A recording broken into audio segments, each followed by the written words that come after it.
llenos de gozo y de alegría, nuevamente estamos aquí, reunidos en tu nombre, para seguir escuchando tu palabra viva, tu palabra que está entre nosotros, que ilumina nuestra realidad, toda nuestra existencia, y que nos hace estar en tu presencia, en tu comunión, en tu gracia divina, para seguir evangelizando según tu palabra, según tu voluntad, y lo que tú tengas preparado para cada uno de nosotros.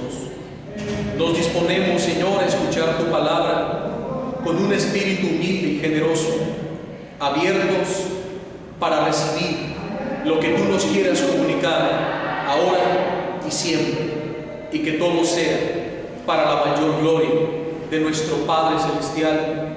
Amén. En nombre del Padre, del Hijo y del Espíritu Santo.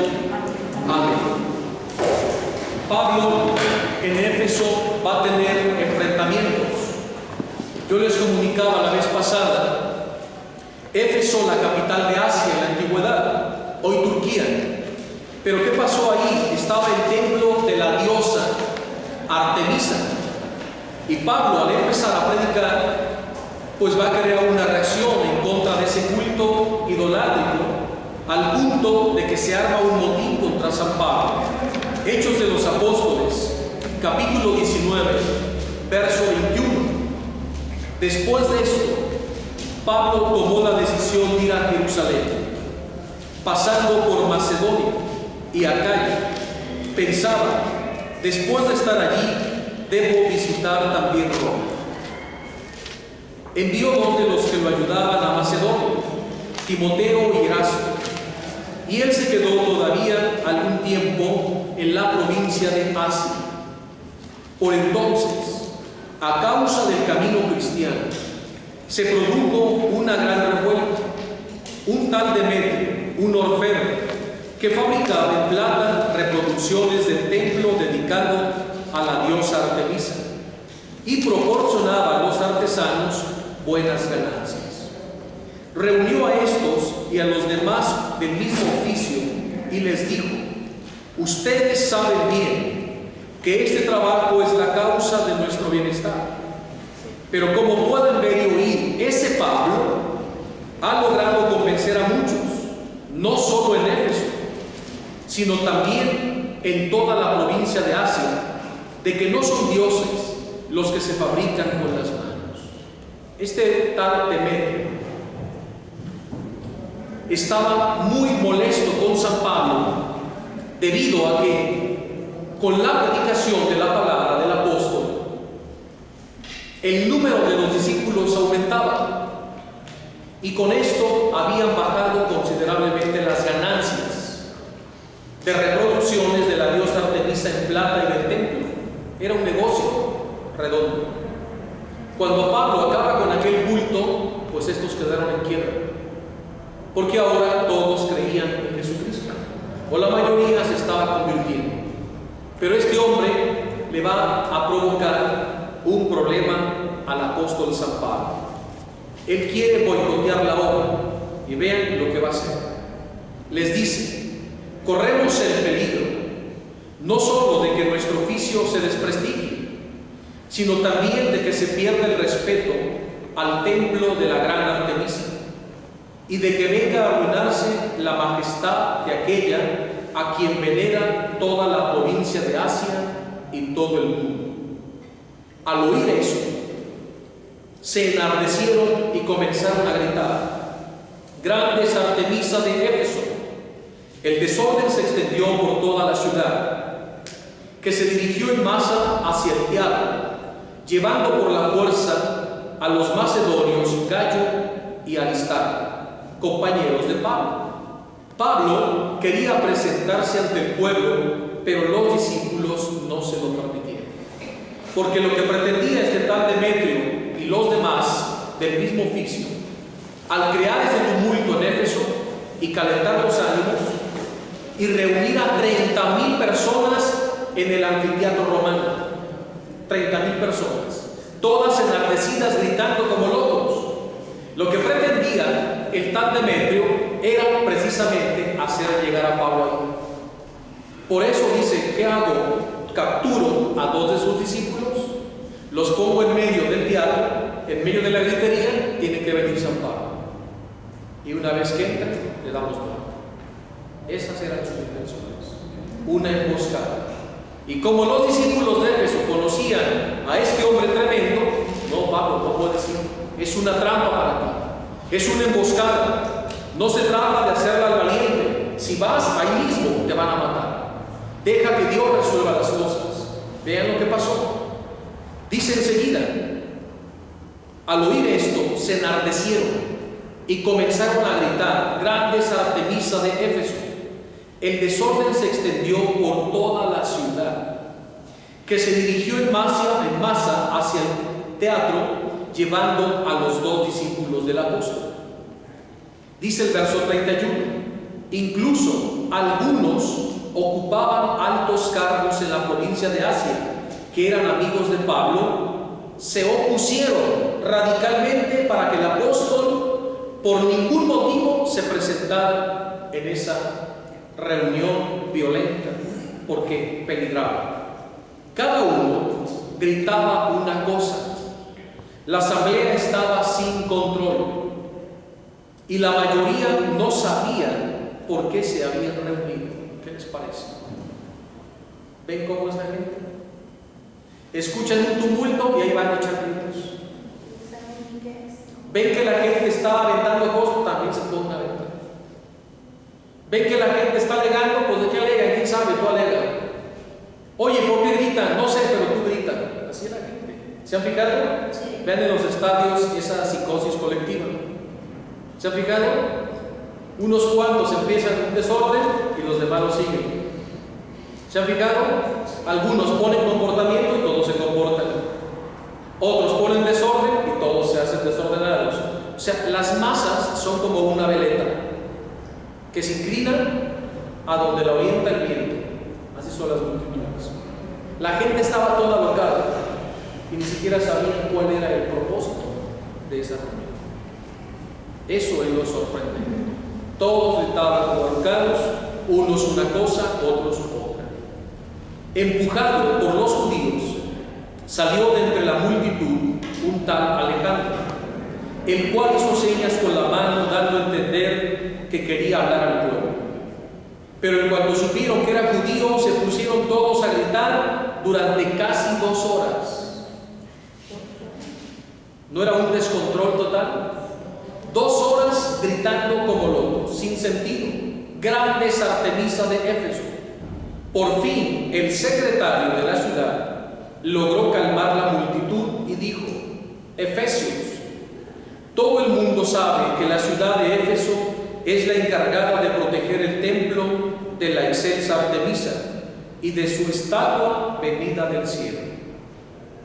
Como esto es innegable, conviene que se calmen y no actúen con precipitación.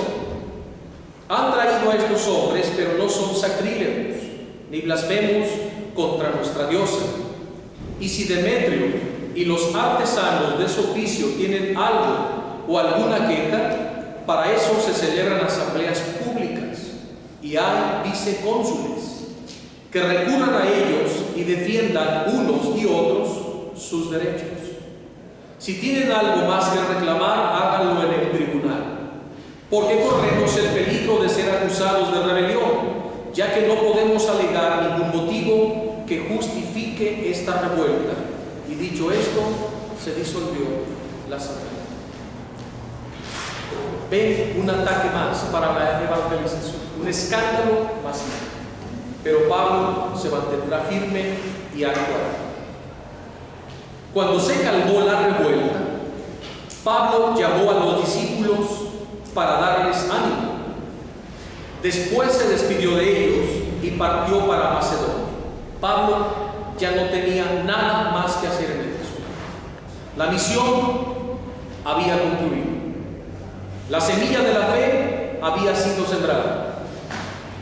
Ya había discípulos, sacerdotes, presbíteros, ya había una estructura. Pablo se retira porque ahora les toca a ellos. Si Pablo se queda, los tumultos continúan. Pero Demetrio y los demás, al ver que Pablo se marcha, ellos dijeron, nos deshicimos del problema. Pero eso no fue así, porque la fe creció de tal magnitud en Éfeso que años más tarde el culto de la diosa Artemisa sucumbió. Porque los discípulos ya de forma silenciosa siguieron haciendo labor y cada vez más familias, más se fueron convirtiendo hasta que el culto se vino abajo. Años más tarde llegará San Pablo con la Santísima Virgen María a Éfeso, donde Juan será el nuevo obispo de Éfeso y Asia Menor. Y Pablo continuará su tarea apostólica. Dice enseguida: entonces Pablo se ha despedido, recorre aquellas regiones animando a los fieles con largas exhortaciones. Llegó finalmente a Grecia, donde estuvo 3 meses. Cuando iba a embarcarse para Siria, los judíos conspiraron contra él, en vista de lo cual decidió regresarse por Macedonia.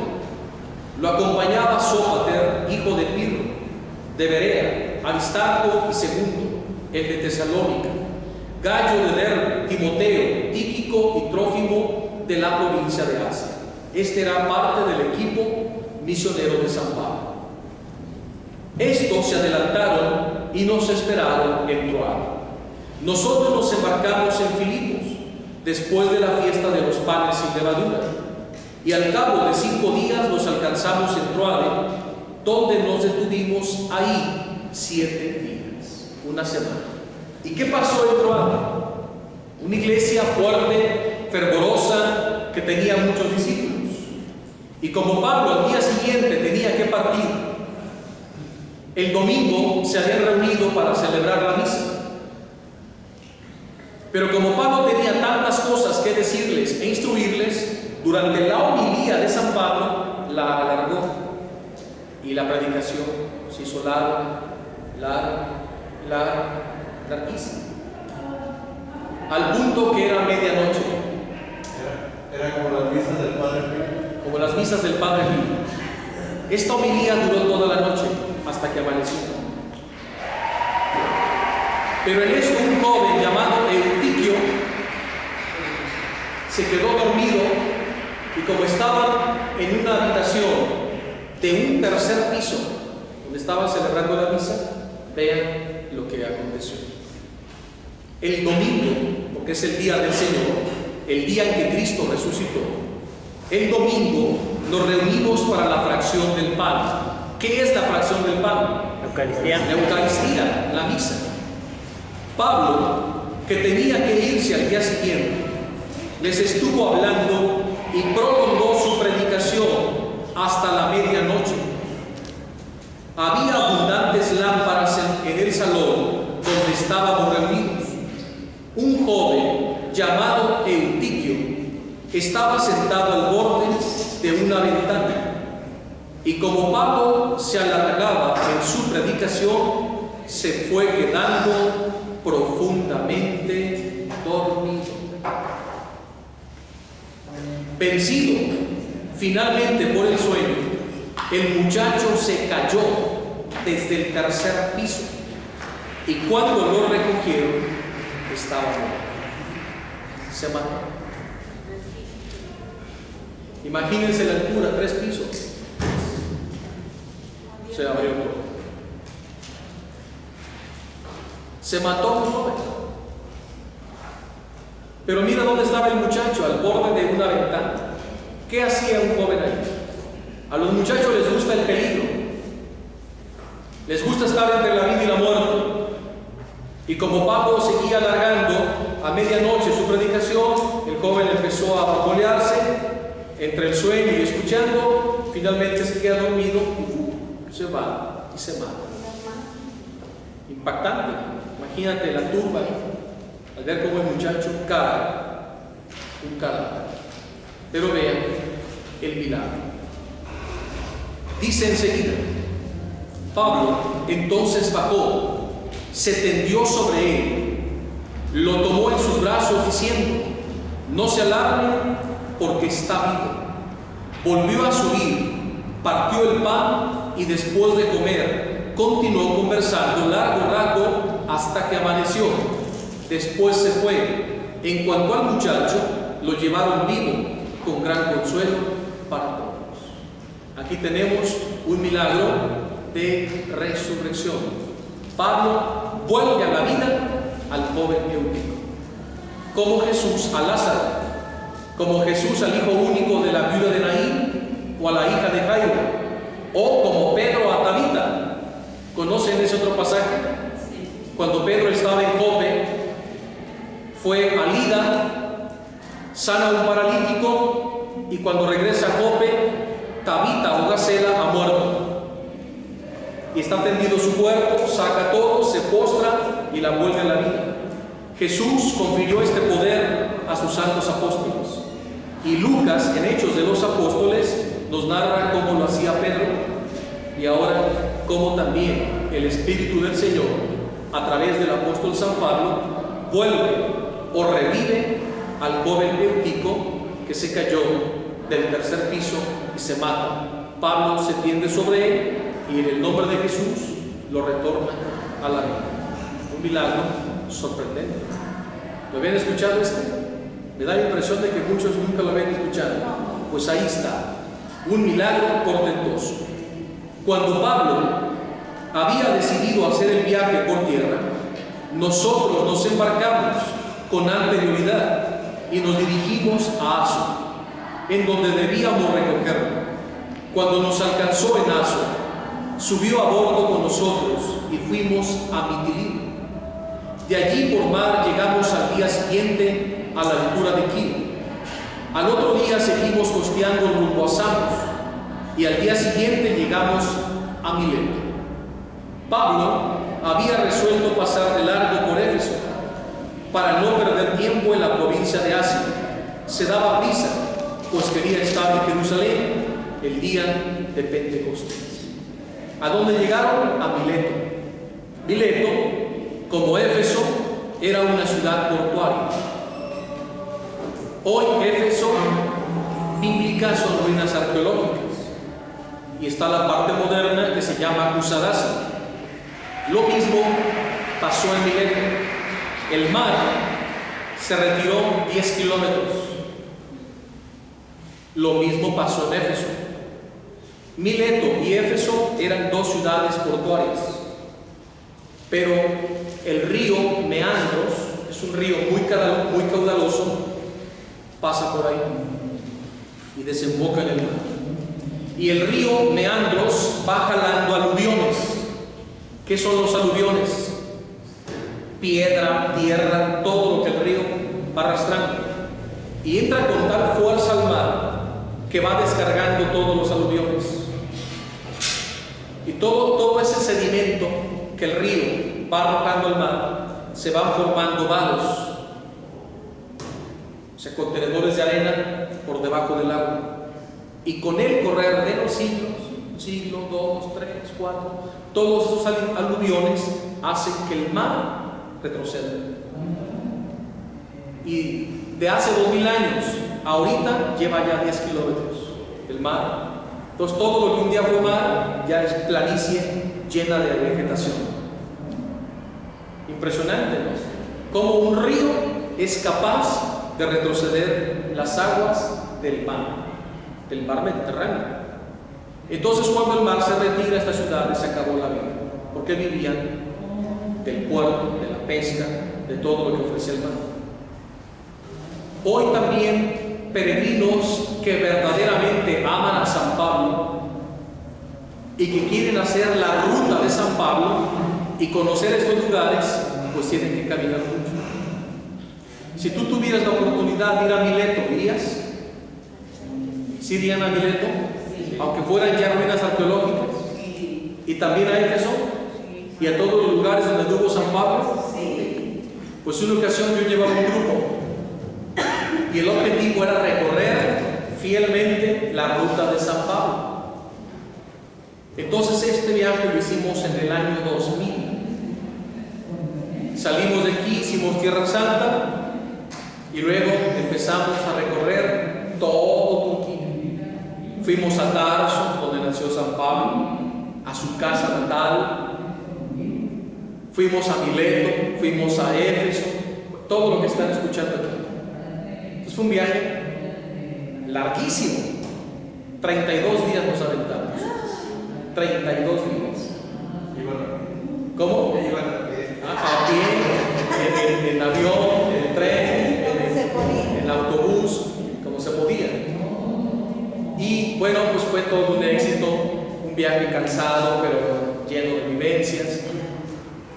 Entonces para mí fue como toda una preparación del mundo de San Pablo, y no es lo mismo leer que cuando tú estás viendo los lugares y lo estás recorriendo y ves todo lo que él recorre, todo tal cual. Entonces pues yo volví muy fervoroso, con ganas de volver a hacer otro viaje para afianzar los conocimientos.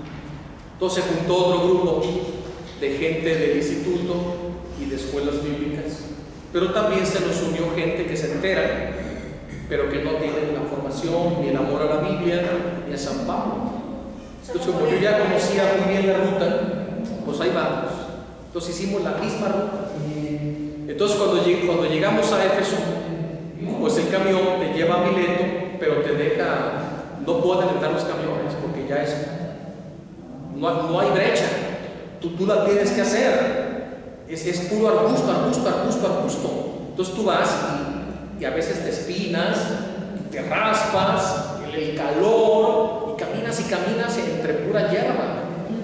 Entonces me acuerdo que iban varios del grupo y señoras, iban quéjese y renegaban, y sude y el calor, y todos con las Biblias, vamos caminando. ¿Y a dónde nos llevamos? A Mileto, para que vean las ruinas arqueológicas donde Pablo predicó, el puerto donde se embarcó y desembarcaba. O sea, estamos haciendo la ruta. No hubieran visto estas señoras qué enojadísimas están. Es una locura, pero ¿para qué venimos a esto? Ojalá valga la pena. Les dije, miren, momento, si quieren regresen, ahí está el camión, déjenos continuar, estamos a la mitad del camino. Si van a continuar con nosotros, lo van a hacer como discípulos, y no van a ver ninguna maravilla, van a ver ruinas, van a ver un anfiteatro romano, van a ver el puerto, ya no está el mar está a 10 kilómetros, pero ahí vamos a hacer las lecturas. Si quieren, bienvenidos, si no, no. Entonces tú te das cuenta que cuando va gente que no conoce la Biblia, que no sabe quién es San Pablo, que no le importa la ruta de San Pablo, ni lo que evangelizó, ni el mundo de San Pablo, ni su entorno, pues visitar esos lugares les es desagradable, porque están viendo piedras, no les dice nada. Lo mismo pasa en Jerusalén, Tierra Santa. Cuando se va con un espíritu de turista, pues la gente hasta se molesta. Que a eso vine, a gastar, a ver templos, imágenes, piedras, que no me dicen nada, y no, a mí sí, porque estoy en la raíz de mi fe. Y cuando la gente va con este espíritu, es un encuentro vivo con Cristo, con los personajes de la Biblia, con los santos. Pero cuando va en otro plan, a veces sufren decepciones. Y recuerdo que nos hicieron batallar todo el viaje. Pero miren cómo es la gracia de Dios. La palabra hace lo suyo. Y bien que no iban, nunca se regresaban, se nos seguían uniendo, pero al menos ya se comportaban. Ya cuando llegaban a los lugares, pues empezábamos